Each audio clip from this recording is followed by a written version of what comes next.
we've been focusing on the hurricane, and we'll get back to some more about the hurricanes, but you guys fly in all kinds of other weather phenomena and conditions. And I don't think many people know the extent of things you do besides hurricanes.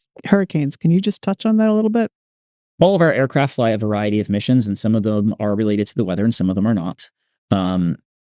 For the P3, we fly tornadoes during the summertime, not every year, but some years.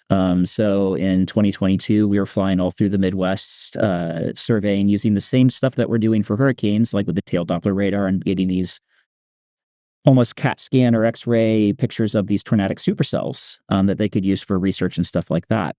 During the wintertime, we're also flying effectively what are winter hurricanes, either in Alaska or the North Atlantic, where we have to worry a lot more about icing. We have to be a lot more deliberate about kind of what we're doing there as well. And the news, especially for anybody on the West Coast, has been atmospheric rivers recently, which is these big, giant, basically moisture paths that just dump a lot of torrential rain down. And our Gulfstream high altitude jet goes out there every winter, usually around December or January, and starts actually surveying those conditions so that the forecasters could get better at predicting those as well. But even when we're not flying weather missions, most of our pilots do fly more than one aircraft. So they're flying either the Twin Otter or the King Air in addition to the Gulfstream and the P3.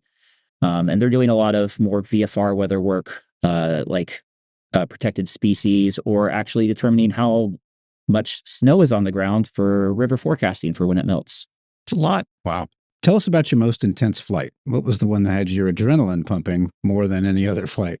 So, I mean, there's a lot of different moments in a lot of different flights where, like, you can definitely get the adrenaline pumping, and it's not always going to be the most intense storm. The interesting thing about hurricanes is usually a Cat 5 is fairly well behaved. It might be intense, but they're fairly well behaved as opposed to like a Cat 3 or below, where they're still trying to figure everything out and they're a little bit more dynamic. And some of the worst, bumpiest rides have actually been in like a Category 1 hurricane, just because they're not very well organized yet. But last year, we did do a long series where we went from Hurricane Franklin to Hurricane Idalia. And there was a massive zone in between the two storms where it was just a really, really rough ride where there was just continuous lines of convection. And so we had to fly for almost 450 miles just going from point A to point B to get to Hurricane Idalia, which I think was still a tropical storm at the time, where we were just constantly in icing and convection lines. And it was just a really, really rough ride on the way to the storm itself. And so that was definitely a very adrenaline pumping moment, just because we weren't expecting to have to work so hard for so long. What about some of the other non-hurricane flights? Have they been rather intense, or are those kind of routine compared to hurricane flights? There's definitely moments of adrenaline for every single aircraft and every single mission that we fly.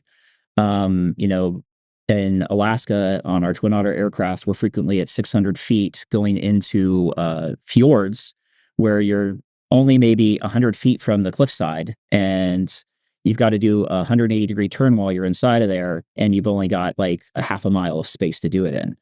Now, the aircraft is capable of doing that, but that can definitely get your blood pumping as you start to turn over. All you have in your windscreen is a cliff, and that's all you can see. And so that can definitely, get the pucker factor going up there and really get your heart pumping. Do you guys simulate any of that stuff in simulators for training? So we do use the simulators for training, but a lot of this is not anything that you can actually effectively simulate, at least with what's available. But we do practice a lot of those maneuvers, both in the simulator and just sort of in a wide open VFR space, to demonstrate that, hey, if you follow these procedures, you will be safe.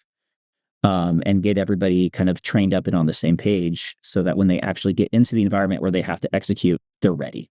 It's interesting that you have so many brains in the cockpit. There's 4 of us really flying the shuttle at the same time. So the crew dynamics are important. Mm-hmm.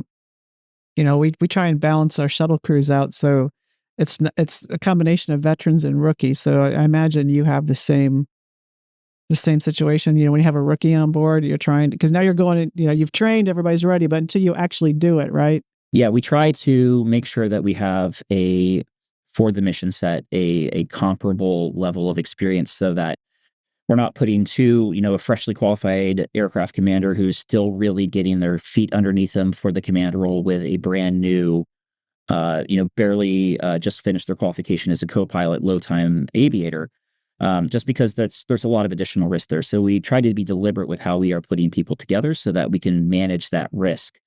But otherwise, the expectation for a lot of our folks is that, once you've reached that level, that you will be capable of making smart safety decisions, even if you're brand new.